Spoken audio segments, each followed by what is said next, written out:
Hello everyone, my name is Cucumber Boy, and today I'm going to be stating some medical facts and questions.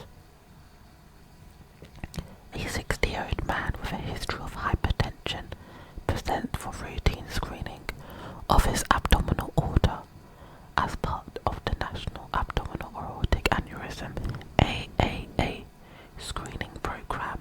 He is asymptomatic and otherwise fit and well. He has a 60-pack year smoking history.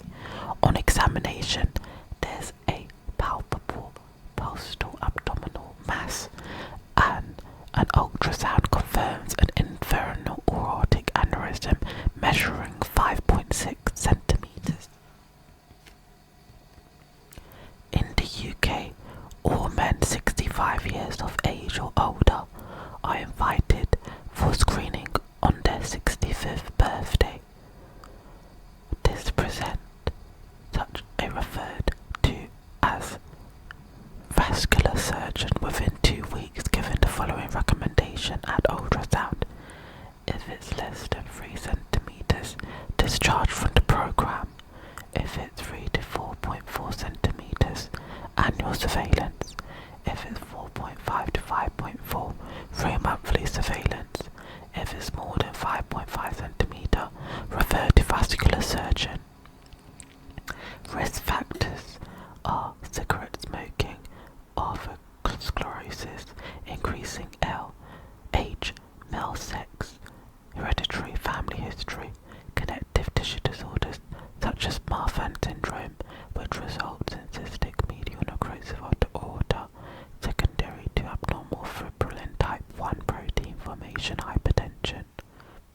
Pathophysiology is aneurysms are abnormal dilations of blood vessels greater than 50% of their normal size. Intermediate, median, and ventral are all involved in a tissue aneurysm. Cease smoking to reduce the rate of expansion and risk rupture. Begin statin and aspirin therapy.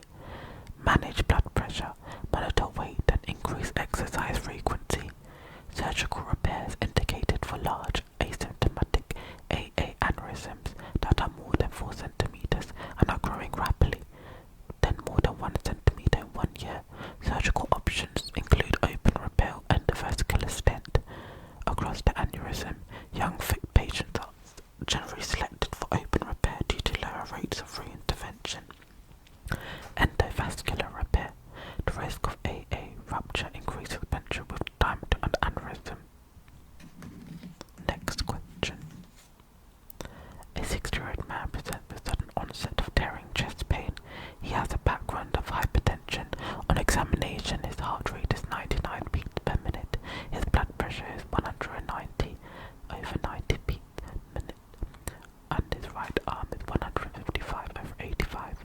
On his left arm, there is a positive effect in his lower limbs. Contrastivity of the patient is shown. Type A, thoracic aortic dissection with enlargement of the ascending aorta and intermembrane flaps, arrows in the ascending and descending aorta. Both the true lumen and the false lumen are opacified with contrast material. Affected vessel layer, degraduation of the tunica media which provides tensile strength and elasticity to the wall. A tear in the arterial wall forms and blood enters between the tunica intima and tunica media. Hypertension, connective tissue, and bicuspid aortic valve trauma, vasculitis, and ophiochlosis. Stanford classification is commonly used. Type A, ascending aorta plus aortic arch. Type B involves the descending aorta or the arch distal to the left subclavian artery. Management would be supplemental oxygen and fluid resuscitation, beta blockers to control heart rate and blood pressure, non-dihydroxylide calcium channel blockers such as ditalcium are an alternative for those who cannot tolerate a beta blocker. Adequate anesthesia are given to reduce symptomatic drive. Surgical treatment can be type A, intermittent surgical management with even open aortic arch replacement or endovascular repair. Type B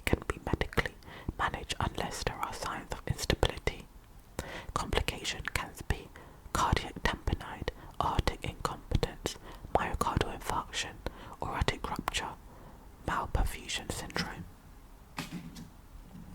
Next question. A 55-year-old male diabetic smoker presents with intermittent leg pain over the last year, which gets worse with exertion. He notes bilateral cramps in his calf when walking his dogs to the shop. With the pain resolving on resting, he takes atorvastatin for his high cholesterol, metformin for his diabetes. His ankle branch index is 0.6. Peripheral artery disease is the most common diagnosis in a patient with history of asmrsounds disease, which presents with claudication. An ankle branchial blood pressure index of more than 90 is diagnostic. The ABI ratio of the blood pressure of the ankle compared to the arm while resting. Management would be lifestyle advice.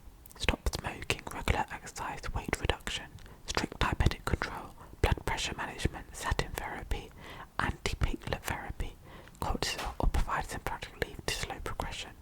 Chronic leg ischemia can be classified by the Fontaine classification. Stage 1 is asymptomatic, Stage 2 is intermittent claudication, Stage 3 is ischemia rest pain, Stage 4 is ulceration and gangrene.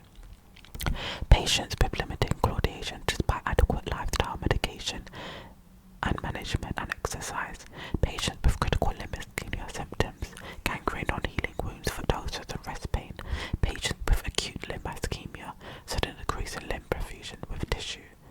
Viability, angioplasty, bypass grafting, amputation is considered for patients unfit for revasculation, presenting with ischemia, unrelated ischemia, risk gangrene and sepsis. Next question. A 67-year-old male smoker presents with a sudden onset of severe right-sided calf pain. He has a recent history of recent MI and is known to be diabetic. He denies trauma to the leg. On examination, you note that the right leg is cold and mottled. When unable to palpate his foot pulse, he complains of parasympathia. ECG demonstrate atrial fibrillation. The answer is arterial limb ischemia due to embolism from atrial fibrillation. The 6 P's are usually signs of pallor, pain, pulseness, parasympathia, personally cold, paralysis. Embolism, in which thrombus travels from proximal to distal to occlude the artery. Thrombosis in situ, whereby an aurated plaque in an artery ruptures the pain. Thank you for listening.